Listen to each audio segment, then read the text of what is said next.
Hello, all, and welcome back to Talk About It, the official podcast series of Phenomenology Club. I'm here on schedule 5 days after my last upload, and as we all know, 5 divided by 2 equals 9/11. Psych. 5 divided by 2 equals the number 23. 9 plus 1 equals 11 minus 23 equals the number 23. Have you guys seen the number 23 directed by Joel Schumacher? Holy shit, what a movie. You would think that it'd just be like a fun thriller. Like, you could tell from the trailer and the fact that Joel Schumacher directed it, it probably won't be the greatest movie ever.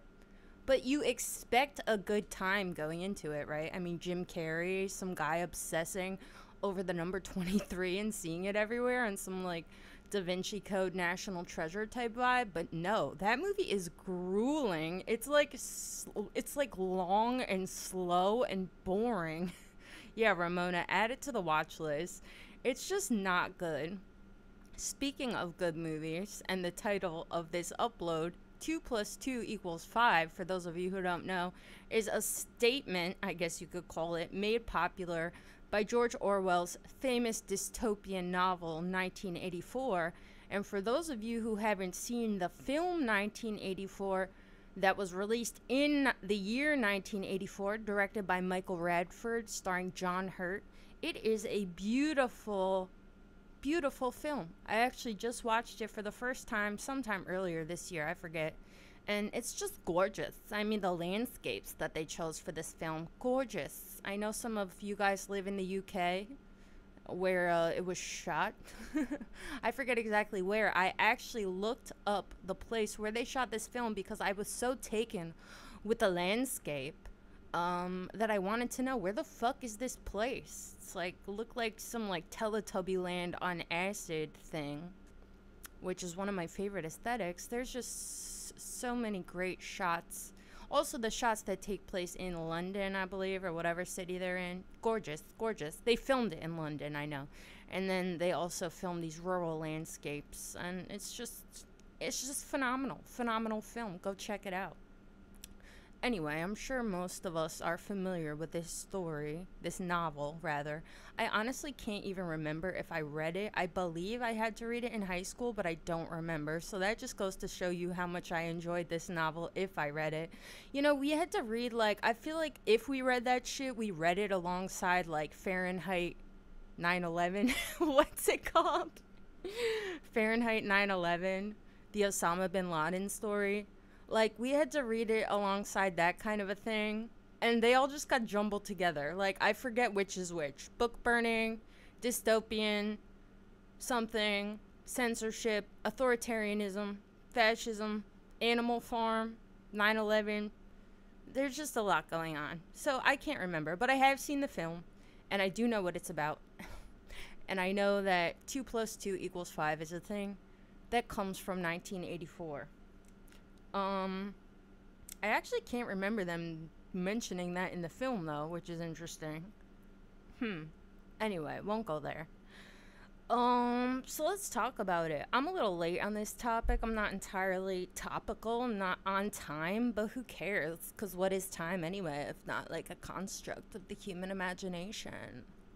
Psych. But, about 2 weeks ago or something, there was all of this hubbub about this statement, 2 plus 2 equals 5. And as I've been largely abstaining from social media, not necessarily because of some conscious effort, more so that, it's repulsive to me. I don't find much delight in engaging with it right now. I'm sure I'll be back one day. But apparently there was a lot of discussion going on like math Twitter, and I guess also like political theory Twitter, because I would be lying to you if I said I knew exactly what prompted this discussion, but it had something to do with something. And then a lot of mathematicians got involved, and there was this big discussion about 2 plus 2 equals 5, because I'm sure some of you who use social media have run into people probably from all various poles of the political spectrum bringing up this statement as an illustration of when they think somebody is just outright being a liar, farcical. That's a word, right? I wanted to say farcical, but I got nervous. I think farcical is a word. People across the political poles. What is that face, Jimbo? Excuse me. Bring up this statement when they're basically accusing the other person of telling an outright lie or saying something that is just so absolutely absurd. Like, how could you even say this, you know? And I've seen people, like I just said, from opposite poles. I hate referring to the political spectrum as this linear spectrum because I'm a quantum bitch. I'm up here on the z-axis, okay, while the rest of you peasants are doing stuff along the x-axis, okay? Whatever. The opposite poles of the political spectrum. I've seen people like comment this a lot under like Donald Trump's tweets, like he basically accusing him of outright being a liar, and his fan base, the MAGA crowd, just accepts a lot of what he says at face value, even if it's so obviously contradictory, self-contradictory, so obviously unscientific, so blatantly false. People will accept it because of the person who makes the statement. Similarly, I've seen people on the more conservative sides of things accuse liberals and the postmodern neo-Marxists of this kind of a thing too, and they like to bring up 2 + 2 = 5 and blah blah blah. So anyway, this prompted some sort of like discussion on mathematics Twitter that I thought was kind of interesting, and I took a little delight in it, even though I found much of what was said disturbing, like I often do. I think it's actually kind of cool in the sense that at least it's interesting that, hey, we've come to this point in time where people are debating the merits of this mathematical statement, 2 + 2 = 5, in public discourse. I mean, when have we been in a moment in history like this where, you know, we're all familiar with this phrase, well, most of us anyway, from this culturally iconic novel, 1984, but to actually discuss the merits of the phrase itself, that's really interesting. So for those of you who aren't aware, I'll kind of, I guess I'll try my best to summarize the opposing viewpoints that were being shared amidst this social media debacle. I hope that this is a useful upload. When I typed 2 + 2 = 5 into YouTube to see who else had some sort of commentary on what happened on social media, it was just like a bunch of like conservative right-wing people like, can you believe the liberals are debating 2 + 2 = 5? Which I thought was kind of silly and boring. I wanted to see a greater diversity of content about this topic. So here I go. Here's my contribution. So basically, you know, there are two opposing viewpoints as it relates to this statement and the broader issue at hand, period, you know. There were people debating on mathematics Twitter and elsewhere, politics Twitter, that really 2 + 2 could equal 5 if we wanted to, you know, in the sense that, for one, 2 is a construct, so is 5, so is the entire system of all mathematics. If we wanted to either adjust the system or perhaps not even adjust the system and just make it so that 2 + 2 = 5, then sure we could. And this is where mathematics Twitter came in and added some contributions. You know, apparently in certain systems of mathematics that I will not pretend to have even an inkling of understanding of, apparently in certain systems of mathematics, the statement 2 + 2 = 5 can become true. And, you know, this was what mathematics Twitter was doing, showing all the ways in which certain instances, sometimes 2 + 2 could equal 5. And that's all well and great, you know, but such a topic is so interesting, I think, to the common man, us. Yes, we are common, we are peasants. Jimbo loves math. Great, tell us about it. Can you tell us why 2 + 2 can equal 5 sometimes? I'm not going to understand, but go for it. But such a conversation is interesting, period, I think, to the common man. You know, all of these nice little illustrations of how 2 plus 2 can equal 5 sometimes. Why is it interesting to us? It's interesting to us because we don't expect that 2 plus 2 can equal 5. Any layman understanding of math will make this kind of a statement appear nonsensical. I do not possess a great knowledge of mathematics, so when I see 2 plus 2 equals 5, I'm like, well, what the fuck is going on? You know, and this is why this conversation exists with such passion around it, period, right? Because we're debating the very mechanism of truth, right? Clark Kent says, I disagree. No matter what you call it, when you add 2 to 2, you've added the same quantity to the starting quantity. Yeah, Clark Kent, but like I just said, I'm not a mathematician, but I am aware that there is all types of different systems of mathematics, and you should be too. I mean, even from a very basic understanding, there's calculus, there's algebra, there's whatever, and then when you go into those, there's like subgenres of fucking geometry. So there are certain self-contained systems, I believe, unless I'm misunderstanding all of mathematics Twitter, there are certain instances, I believe, where you could, from a mathematical approach, come to this conclusion that 2 plus 2 equals 5. But neither myself nor you would be capable of such a thing, right? Because we have no idea what these fucking mathematicians are talking about. I think that's really the only point being made there. But that is not really the meat of the discussion going on, and not what I'm going to talk about. Because really, what's being argued here, this was the one perspective that I just gave. The people on the opposing end of this statement are not mathematicians. They're people like us, the laymen, who don't really understand all of this complex math. We are not familiar with the sort of obscure systems of mathematics or equations in which, yes, maybe 2 plus 2 could equal 5. We're more concerned with the idea that underlies this debate, which is, what is truth? Is truth a construct? Is knowledge a construct? If I decide that 2 plus 2 equals 5, is it so? And this is where, I think your criticism, Clark Kent, that you just made becomes incredibly relevant, that there is no way that if you add 2 to another 2, you will end up with 5, because even if we want to say, even if we can acknowledge that, yes, truth is a construct, knowledge is a construct, even if we want to acknowledge that, then where are we getting the number 5, Is 5 arbitrary? Because from what I understand, the number 5 also manifests from the same system of mathematics that the number 2 comes from, right?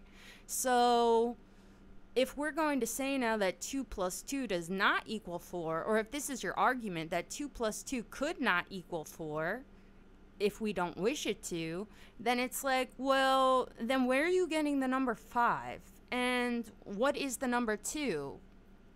Like, can you define that, What do numbers even reference, period? Because right now, we have a system that seems to work for most people, I have 2 objects. I put 2 objects next to these other 2 objects, and now I see I have 4 objects. And every time I do these kinds of simple additions and subtractions, I never really encounter any problems. These kinds of equations are quite simple, I feel like I have a comprehensive grasp of these basic concepts, the concepts of units being put together to form a more total unit, which is the sum. All of these things, So if you want to say 2 plus 2 could equal 5 now because truth is a construct, I can accept that truth is a construct, but so is literally every concept that I am expressing with my language. Is language not also analogous to a system of mathematics in a certain way, where we are all beholden to the same general principles, and this is the thing that establishes communication, period?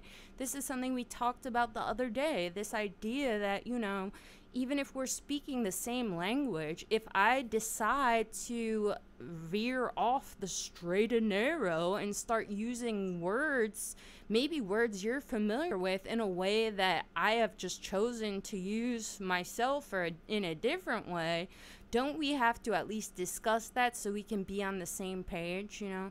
Because I'm somebody who's definitely I am in the truth is a construct crowd, absolutely. But I also acknowledge that when we are speaking with language to other people, there is a certain sense of mutual respect afforded to others, you know.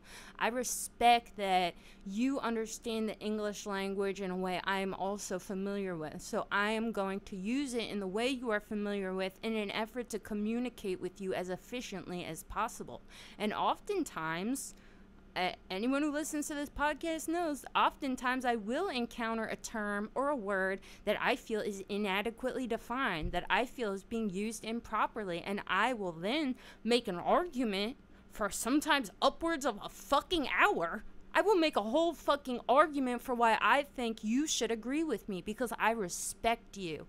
I want you to agree with me, so I will fucking express to you why I think we should change this or that word, you know.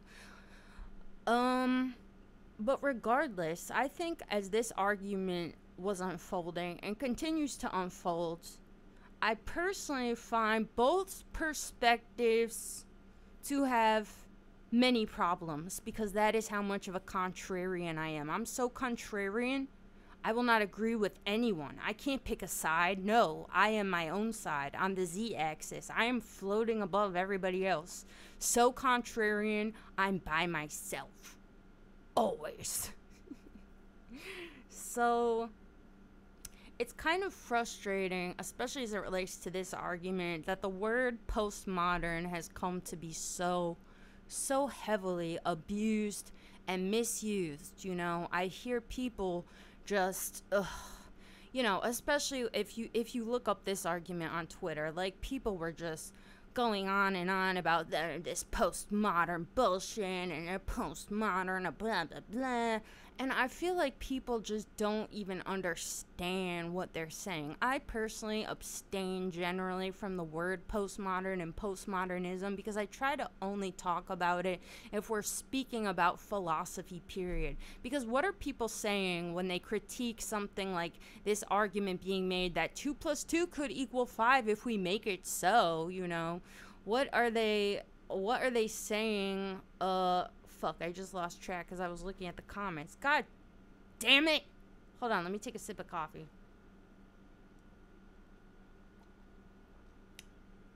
Lex Suck says, "Hi Lex, but 2 can mean something entirely different than its original understanding.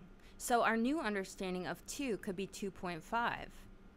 Well, I would say that's true, Lex, absolutely. And I think that that's part of what people are trying to illustrate with this kind of a thing, certain people in this argument. But then what would 2.5 become, you know?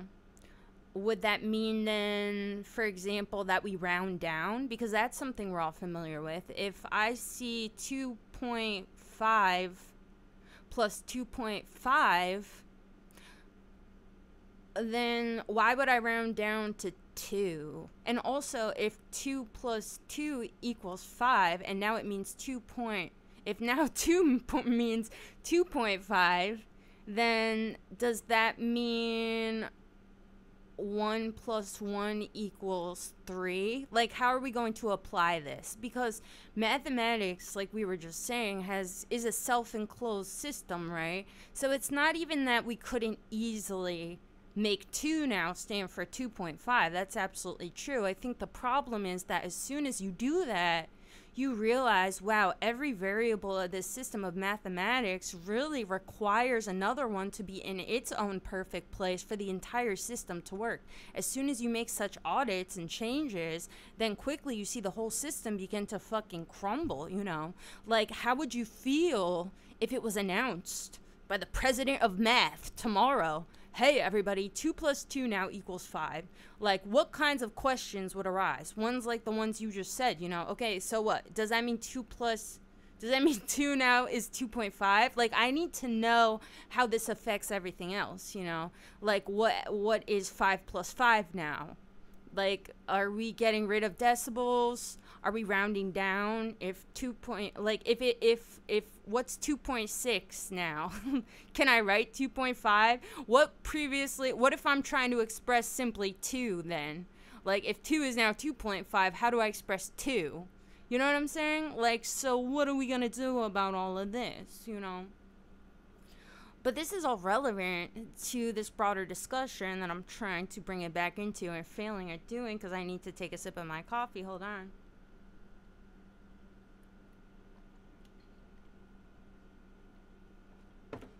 This is all relevant to this broader critique, I think, about a postmodernism, and I cringe every time I see people say this word because I'm bracing myself to be upset, you know.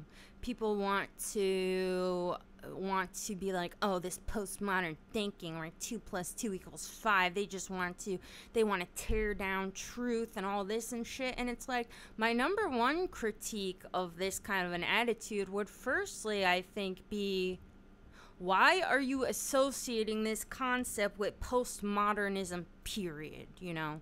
Like, postmodernism is not simply this, like, acknowledgement that all truth is constructed, necessarily, you know? I mean, it's much more than that. It's such a broad term. It's almost like the word modern, you know? And also, don't you think that this is inevitable? I think it's inevitable that we have come to what feels like a crossroads in this kind of a discussion, you know, and also in philosophy. And this does define a lot of postmodern thinking, this kind of musing over these sorts of questions. But these sorts of questions have really always been around. I was thinking about this as I was thinking about this question, I was thinking about Plato's Socratic dialogue, Meno, which some of you have read as part of our book club. And if you haven't, there's a really funny dramatized version we did of it on this channel, so go check it out.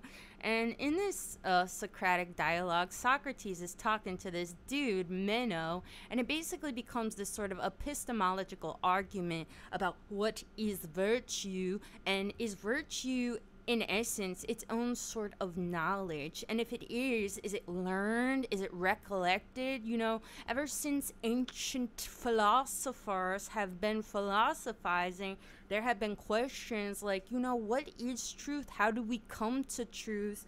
Or is it true if I say it? Am I looking for a truth? Are there real truths? Did I invent the truths? It's not like this endless questioning over what is truth and how do we establish it is some creation of postmodern philosophy. That's a fucking lie. At the same time, I do understand why people associate this line of thinking with the general contributions of postmodern philosophers, but I wish that it wasn't so heavily abused, because I do want to use this word in certain arguments, but I'm very cautious to. But what do you guys think about this question? You know, like, we'll get into it in a second, but I just want to pause and ask you guys, does this topic get you excited? Does it get you titillated intellectually? What kinds of things are you thinking right now about these kinds of arguments, you know? This idea that perhaps, you know, we can choose in any which way what we decide to concretize as truth, you know. Is truth arbitrary, do you guys think? Or do you think that truth is rooted to something? I used the word epistemology a second ago, forgetting to define it for those of you who are unfamiliar. Epistemology is really just theories of knowledge, the basis of knowledge. Where does it come from? What is the origin of knowing and of knowledge? This is an epistemological inquiry. And you'll run into this word often as soon as you're getting into any of these sorts of arguments or discussions. And we were talking for a bit the other day in Phenomenology Club and I'll try to summarize what we were talking about. I'll try to tell you a bit what I think. So like we've been saying, mathematics is a self-enclosed system, and it works this way. I believe very much that 2 plus 2 could equal 5 if we came up with a system of mathematics in which this statement was true and also did not conflict with other statements, But first of all, I would need a reason for why I should be compelled to feel this way, because even though I do believe that truth is a construct, I very much believe this, I also believe that it is a construct that exists for very specific reasons. And this is why I started to think about the epistemological arguments going on in Plato's Meno. There is this incredibly grueling illustration, even more grueling than the number 23 directed by Joel Schumacher starring Jim Carrey, even more grueling than that, where Socrates brings over a quote-unquote slave boy. That's his listing in the thing. He brings over a slave boy who is not familiar with any sort of math to try to illustrate a point for Meno, his interlocutor, whether or not knowledge is learned or recollected. And he shows this kid, this slave boy, basically a square. And oh god, it's so confusing. Let me not go into the square.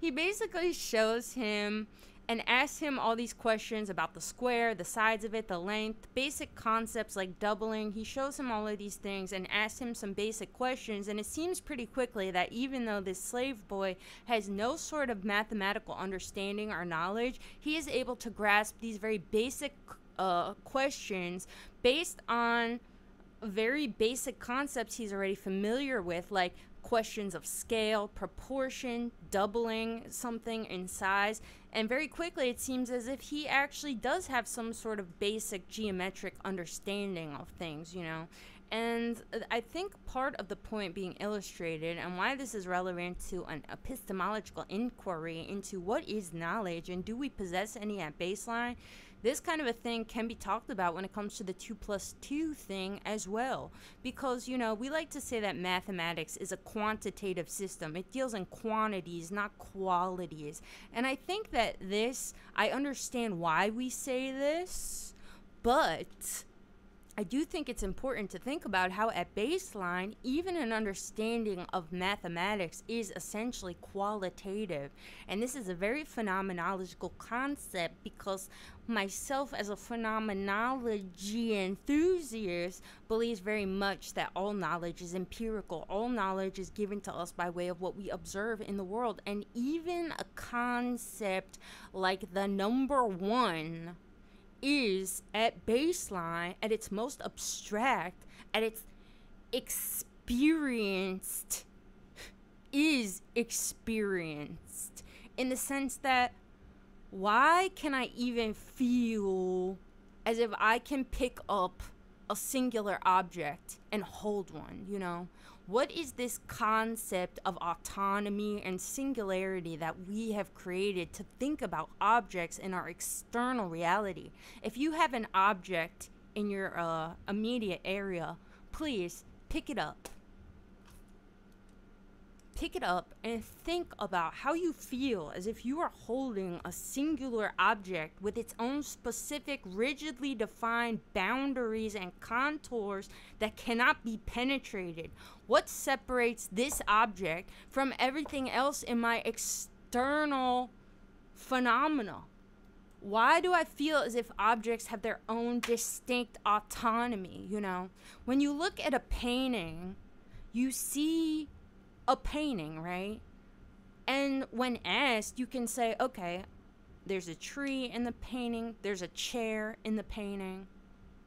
But why don't all of these separate elements of the painting present as distinct singular phenomena? Ultimately, you feel when you're looking at this thing, and when you're looking at this thing, I am looking at a painting. I'm not really looking at a chair and an apple and whoever's sitting in the chair and all this. I'm looking at a canvas, a painted canvas hanging on the wall. Why is that? Why can I distinguish that? And why do I feel so differently when I'm sitting here at my desk with a pen in front of me that I just fucking picked up and put down? Why do I know that I can pick it up and put it down?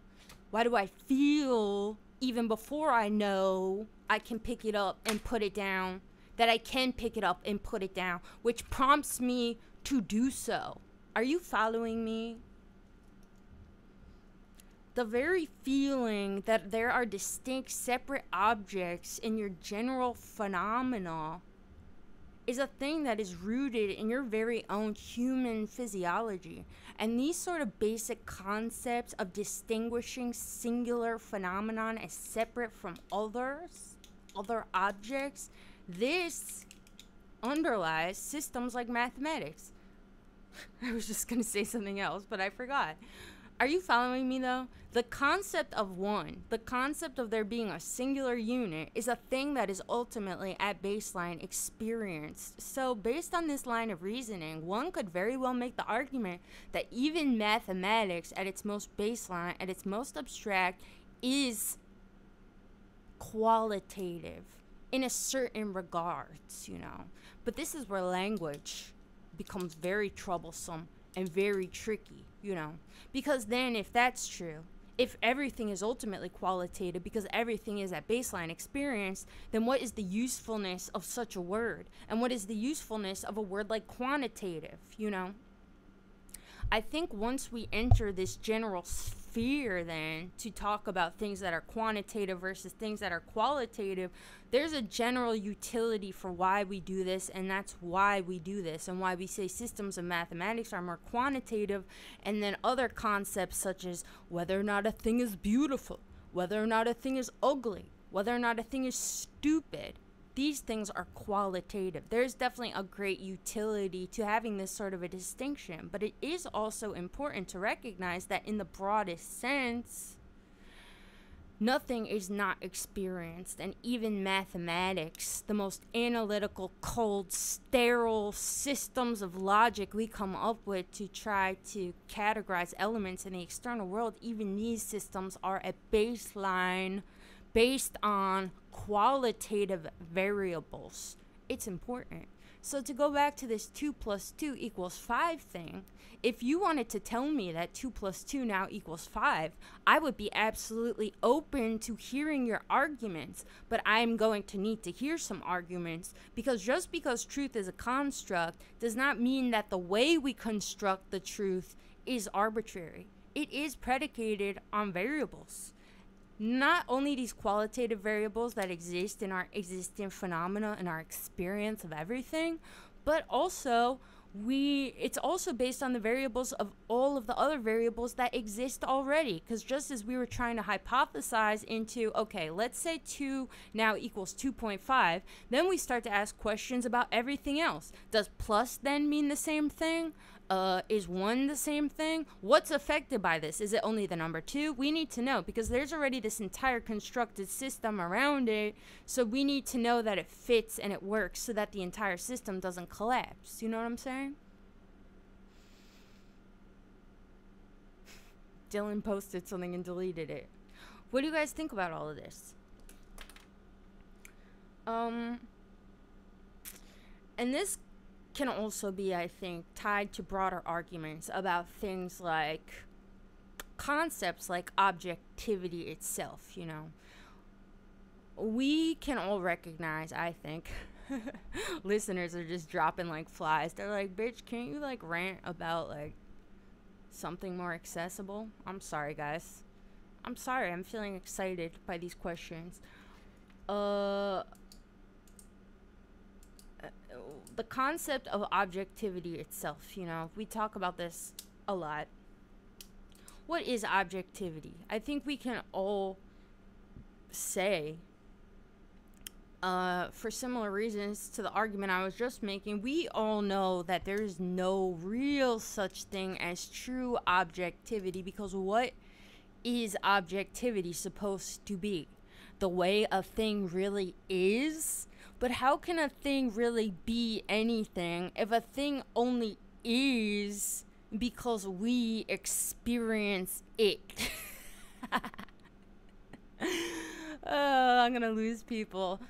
Because the very concept of is, is itself a construct. What is being? Somebody asked Martin Heidegger. He'll go on for 500 pages and tell you what being is. This is what we do. Shit. Basically. I'm sorry, this shit is funny to me. Is it funny to anyone else? So do you ever just stop mid-sentence and think, what are we doing? Like, we are such amazing creatures. We're just sitting here discussing this on the internet, a thing that we built via computers, a thing we built, harnessing electricity, a thing we harnessed. Like, aren't we so fucking cool? And then we just sit here and we're like, okay, we built this system of mathematics, 2 and 2. And 5, 2 plus 2 equals 4. Let's talk about it. I love it. I love it. Round of applause for us. We're so cool. Like, damn. Who could not just take great pride in what we are and what we constantly do? I feel so proud. 'Cause I'm proud to be a Homo sapien. 'Cause at least I know I think. And I'm awfully proud of the dudes who think. To think that shit for me, and I proudly stand up. Suck my own dick, fuck my fucking ass. Let me read some of the comments for a second and recalibrate.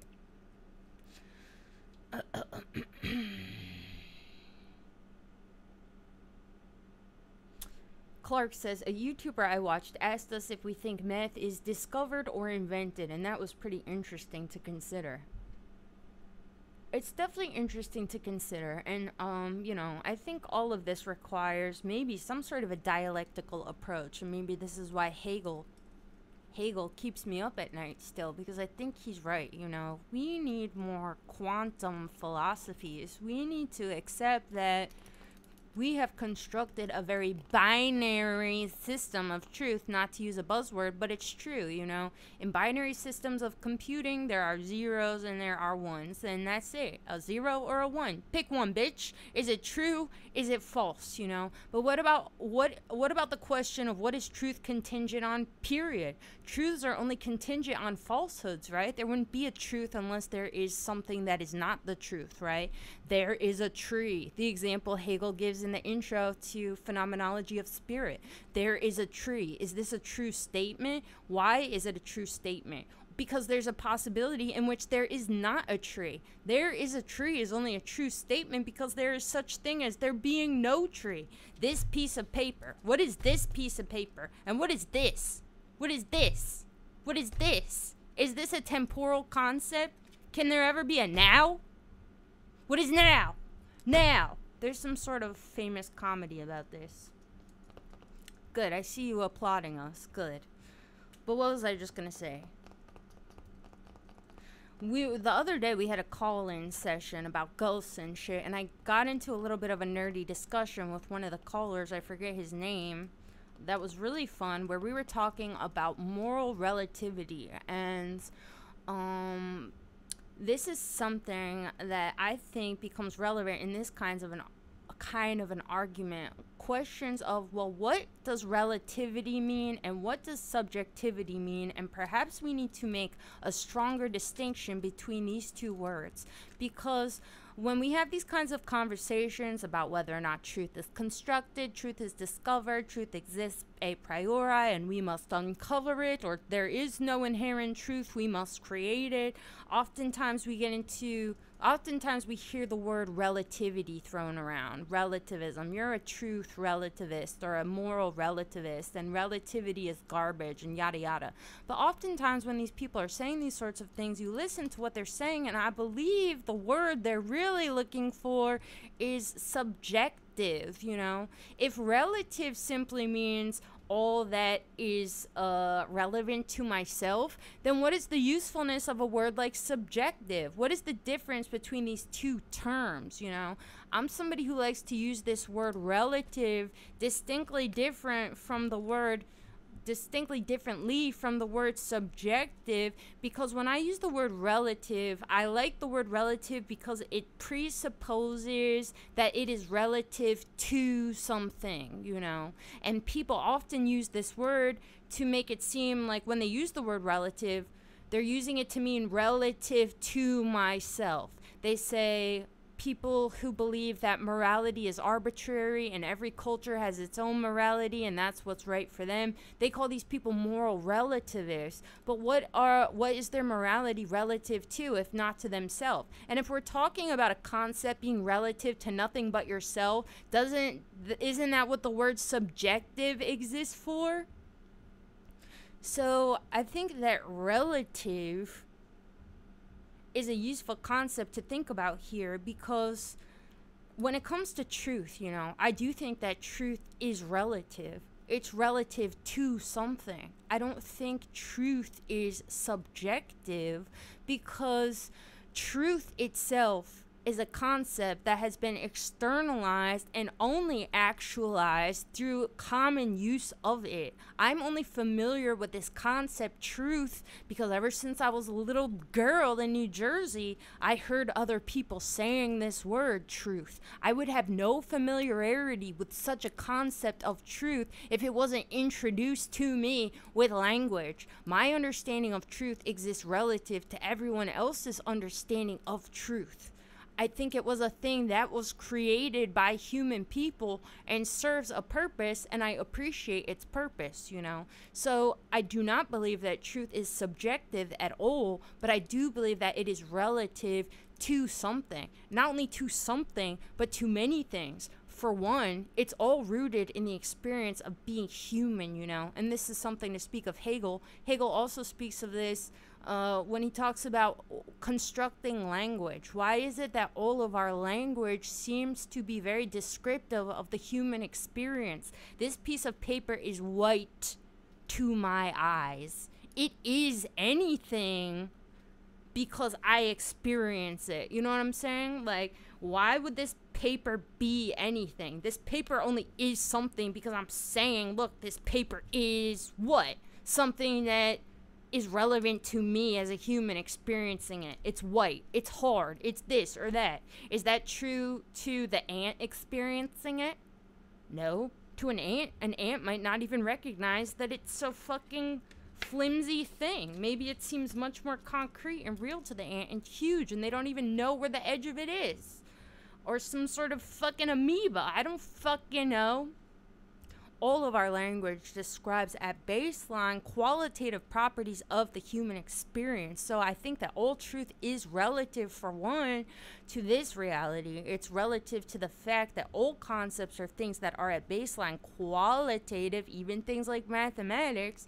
Then beyond this, it's relative to the entire system that we're already working in of language and of concepts, where we can only now, because we're trapped, we can only use concepts that fit with all the other concepts. And I absolutely agree that concepts need to be improved upon, some much more than others, you know. Certain concepts I find to be incredibly problematic, incredibly unnecessary even.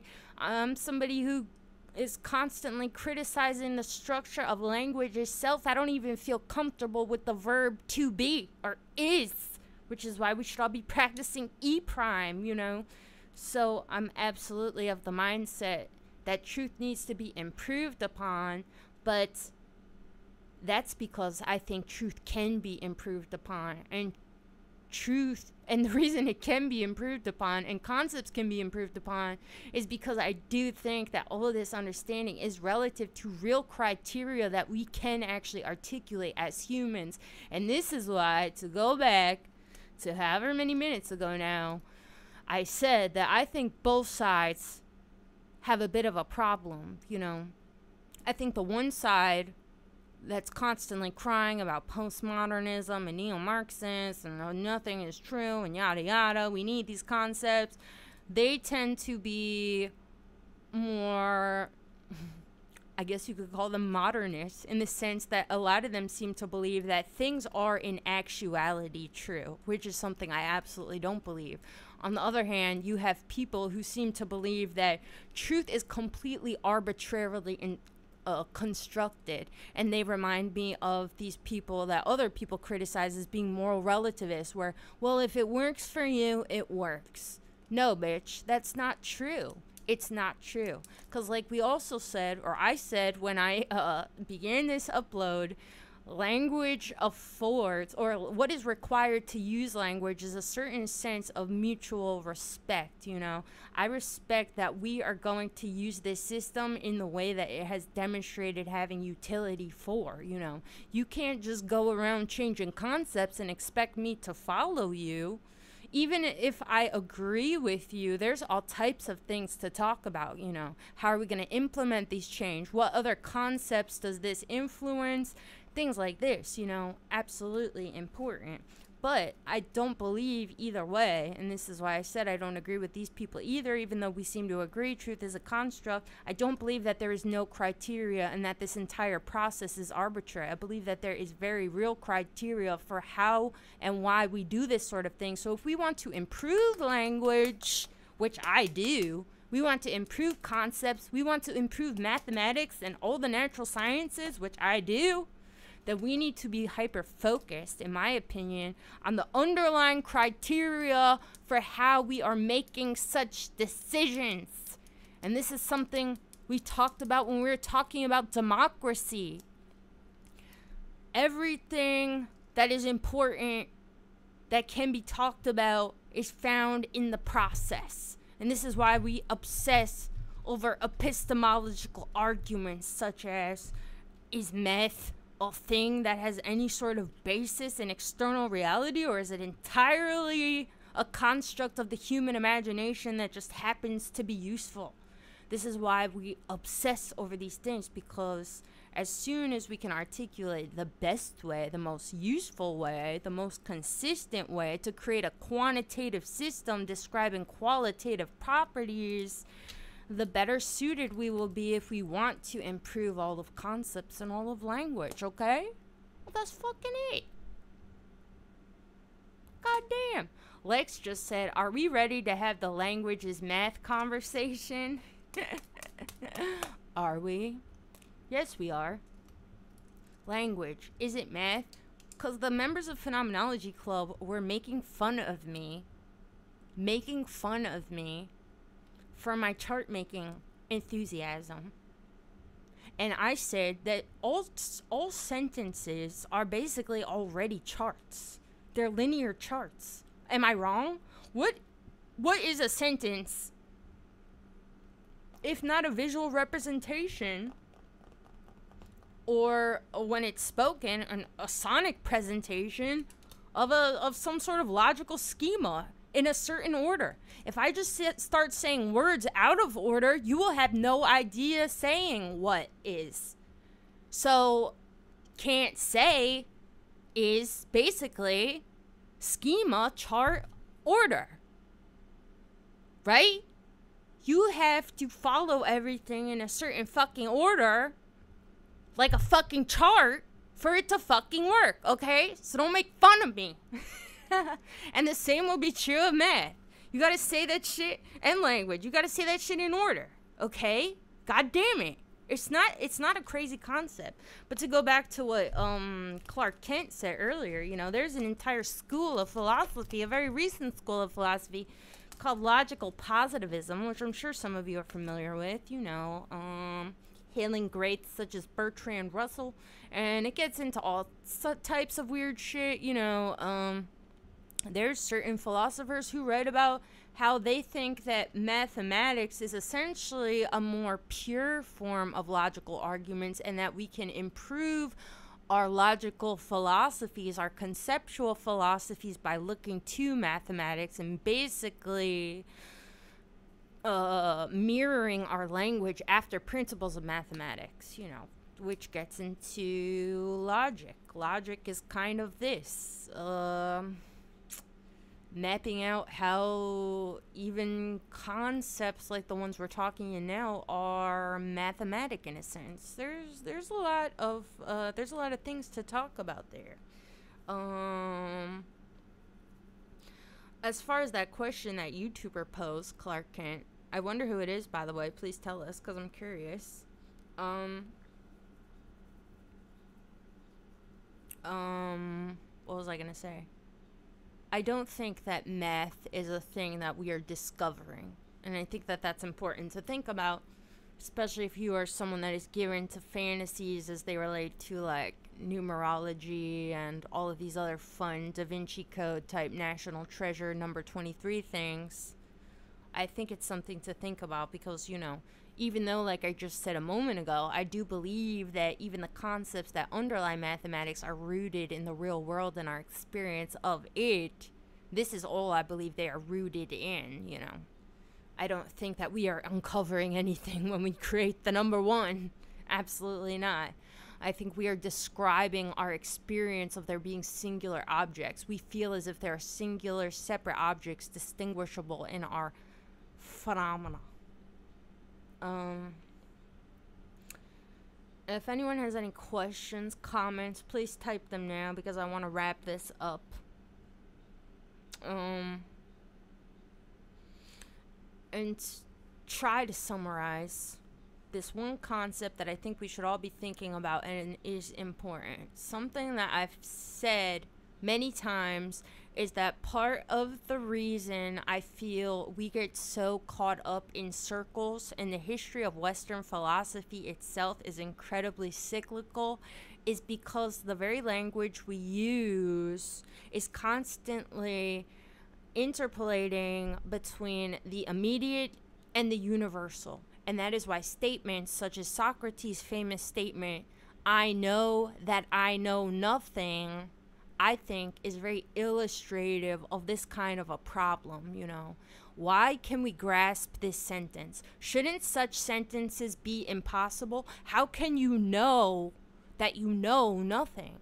And the reason that these sorts of paradoxical seeming looking statements are possible and common in our philosophical language is because we have set no clear standard for how we should navigate trying to go between this localized experience and then the broader one, you know. And this is why we get into all this bullshit about objectivity versus subjectivity. When is objective a useful concept even though we know it doesn't exist in actuality? When is it appropriate to use it anyway? When is it appropriate to describe mathematics as quantitative instead of qualitative even though everything is at baseline qualitative? Yada yada. I definitely believe, and this is why I appreciate the approach of certain thinkers like Husserl and Wittgenstein when they try to create new actual logical systems that account for some of these disparities.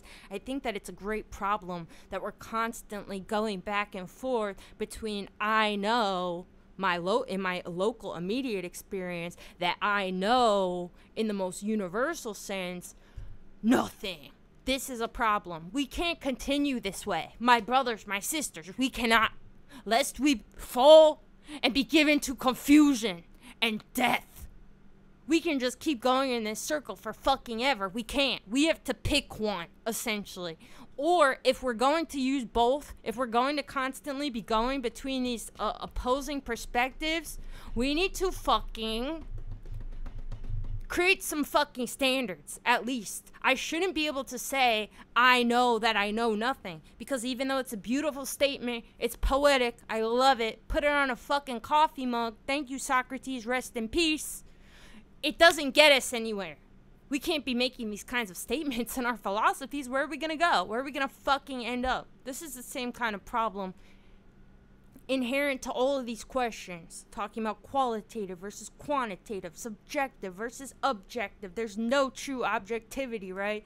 We need to create a system where these two things, if they're going to be at odds, we're either going to stay in one mode and work everything out from this approach or the other one, or we're going to find a way to marry the modes without them contradicting each other, and such statements such as I know that I know nothing will become absolutely impossible.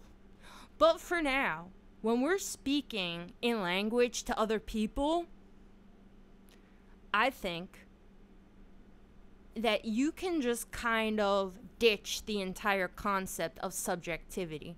Because if I'm speaking to you then I know I'm speaking to you with a language that you understand and that we both exist in some relative proximity to, right? I didn't invent this language. Did you invent this language? I certainly did not. I didn't invent literally any word I am saying right now. The only word I've ever invented was ghostbusting for when you take Adderall on mushrooms. Okay? So I have not invented any word ever, and I'm pretty sure you haven't either. We both are separate people standing in relative proximity to a language we didn't invent but are using anyway, right? So already there has been established a platform of relativity, not subjectivity. I don't think I can say anything is subjective, really, because how did I even make this statement except with words created by someone else that you also understand, which is why I'm even saying it to you. Are you starting to see how fucked up this shit is? How complex it is? So don't make it even more complex, okay? When we're talking in language to each other, who even cares about a concept like subjective? What could possibly be subjective? Except the way my butthole feels when I'm taking a shit, and I can't even express that to you with language. Everything that I can express to you with language is based on a platform of mutual understanding. You know what I'm talking about. So nothing I can say or express to you will ever be purely subjective. I'm expressing to you something you understand. It's relative. These concepts exist relative to our own independent understandings. So leave your concepts of subjectivity in their own special compartment, rarely to be touched. Kind of like the nuclear codes, okay? You have it in a suitcase in case you ever need it, but let's hope that we don't. Let's hope that we don't end up there, because right now we're speaking to each other and we mutually understand each other. So we have already transcended the subjective and are in a relative mode. Okay? I think I've said my piece. Does anyone have anything to say? Please give me a thumbs up. I like watching the thumbs up go up in real time. It feels like I'm getting like some applause or something. Like, okay, yeah, that was a point. Who knows if I've expressed these points well? I feel like a moron, but thank you all so much for letting me practice on you, because this shit is really hard. But it's harder to express with language. Someone just took a like away, excuse you. It's harder to express with language, I think, more than it is to understand. I hope that you guys are feeling as if you can grasp these concepts, because they're really, it sounds funny to say, but they really are so simple. And I think that's part of the struggle with philosophy, period. A lot of people feel like it's so simple, they feel like they're not getting it, you know? They're like, I don't even, because I've felt this way, and that's why I can relate this feeling. I'm like, you're literally talking about like these mundane concepts. I'm not sure I understand why you're talking about it, because I feel like I understand what you're saying, but why are we talking about this, you know? I think that's a struggle with philosophy, but I do think that a lot of these concepts are much easier to feel as if you understand and are comprehending than they are to speak back into the world. That's really difficult and a thing that requires great practice. So thank you all for letting me practice on you. I hope one day I will be a very eloquent interlocutor, and the people will rise and clap and say, wow, fucking wow. Dylan says, what about funny? Dylan, fuck you with your funny games. We're not going to talk about funny today. We haven't even begun to get to the root of what is funny in the Discord. So if you want to talk about funny, Dylan, you better give me some fucking charts, okay? We're not talking about funny a moment sooner. I want to give you guys some homework. If you accept my homework challenge, map out a sentence visually in a chart. Do it. Make a chart mapping out a sentence, any sentence you like. That's my only instruction. I won't even give you any further ones. Look up some examples of this if you think you need some sort of inspiration. Map out a fucking sentence in a fucking chart and fucking post it. Okay? That's it. Speaking of funny games, yes, Ramona, yes. Ramona, I expect it from you the most. Speaking of funny games, we've been watching Michael Haneke films in the Discord. And I can't wait to watch the next one, Benny's Video. I've seen it already, but I can't wait to watch it again. We just watched Cachet. It was my second time seeing the film. Great fucking film.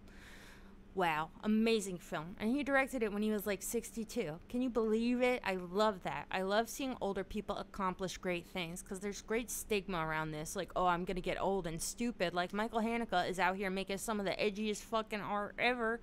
Some of the greatest film ever in his 50s and 60s. It's wonderful. I mean, Funny Games, the first Funny Games before he remade it in English, he was like 55.